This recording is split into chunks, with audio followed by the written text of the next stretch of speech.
In Ohio, the GOP Secretary of State, Frank LaRose, is tampering with voter rolls, and he doesn't seem to want anyone to know about it. In Ohio, people know that their elections are honest, and they also know that if you attempt to violate the law, if you attempt to vote in multiple states or commit some other form of voter fraud, that will catch you and you will be referred for prosecution. It's something that we take seriously, again, because we cherish this institution of elections. Election Day is November 7th, but early voting has already begun across the country. By the way, this is your friendly reminder to vote local and vote early, please. Military and overseas voting is also happening, but on September 28th, about a week after those ballots already started being cast, LaRose ordered that thousands of inactive voters be purged from Ohio voter rolls.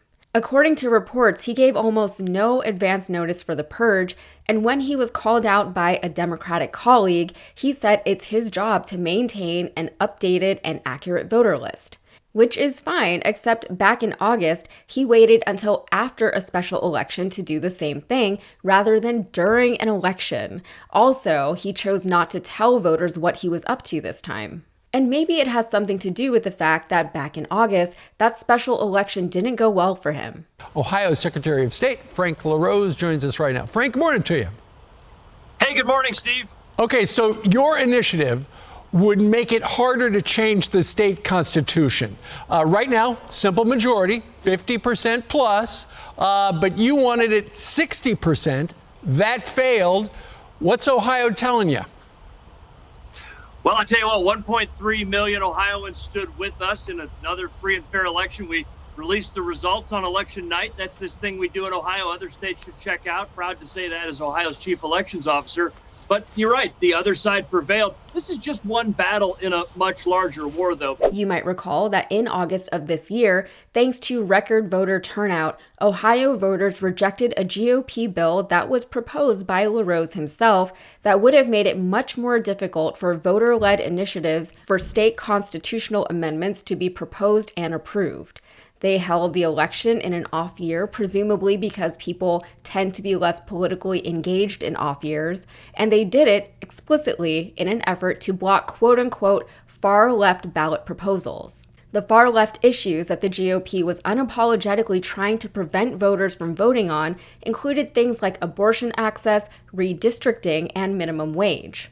In other words, in Ohio, they went beyond just trying to dissuade voters from voting one way or another. They didn't want people to have the opportunity to vote on issues at all. So it's not necessarily bad or unusual for local or state governments to remove inactive voters from their voter rolls, but in Ohio, which by the way is a critical swing state in federal elections, they have been particularly diligent with their purges. But while purges may not necessarily be bad, there is debate on whether or not they should happen as often as they do, and there's also concern around the process of determining who should be removed from voter rolls and when. Instances when purges are good, for example, are when people die, if they've been imprisoned, or if they move out of the state.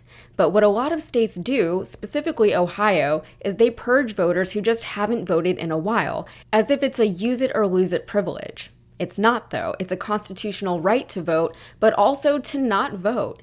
If a voter chooses not to vote in an election cycle, or even in several consecutive election cycles, they should be able to do that without fear of getting kicked off of the voter roll. And you might be thinking, well, that's not so bad. Just re-register if you get purged. Just make sure you're registered before you show up at the voting booth. But that's easier said than done, and the election officials who purge voter rolls know that. The Ohio Secretary of State who ordered the purge in the middle of an active election knows that. The hope of people like LaRose is that a voter will assume they've registered to vote, but then turn up on election day, find that they've been purged, and not have any time to re-register. And things are different in each state. Some states allow online registration, some don't. Some states allow same-day voter registration, and some don't. And guess what? Ohio is one of those states that does not offer same-day voter registration. It's not a stretch to say that this is another form of voter suppression. It's deliberately making the voting process more difficult for voters to participate in rather than easier. It's presenting willing voters with another hurdle that they have to jump over. Not only that, but election officials, specifically those on the GOP side, are constantly changing the rules, procedures, and requirements surrounding voter registration. Voters are expected to keep up with all of that all the time, but officials like LaRose intentionally make it incredibly difficult for them to do that. Worst case scenario, if this report hadn't come out, hypothetically, Ohio voters might have checked to ensure that they were registered to vote a week ago, saw that they were, and then find that they had been purged by the time they showed up to the polls. And then if those voters wait until election day to vote, as opposed to early voting, they simply won't be allowed to vote in this election cycle. It shouldn't be this difficult to vote in a nation that proclaims itself to be the pinnacle of democracy.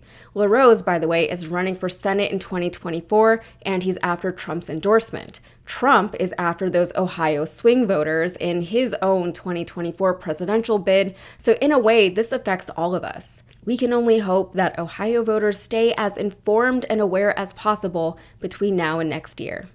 All right, that's it for me. If you got anything out of this, please like the video, subscribe to the channel, and check out my podcast, Modern Context. I have a new episode out today, and it's my birthday. Thanks.